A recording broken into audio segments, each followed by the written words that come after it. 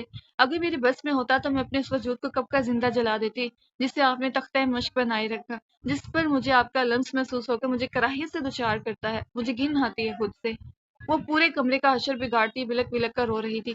جائش چاہتا تھا کہ وہ اپنا دل کا غبار نکال کر باہر کرے، تبھی خاموشی سے کھڑا اپنا لب کچلے گیا۔ وہ صوفے پر ڈھسی گئی تھی اور چہرہ ہاتھوں میں چھپا کر پھوٹ پھوٹ کر رو دی۔ تبھی دروازے پر ہلکی دستک ہوئی تھی۔ جاری ہے۔ جی تو ریڈرز، ملتے ہیں آپ سے نیکسٹ ایپیسوڈ میں۔ اپنا خیال رکھیے گا، چینل کو سبسکرائب کرتے ہوئے جائیں۔ اللہ حافظ۔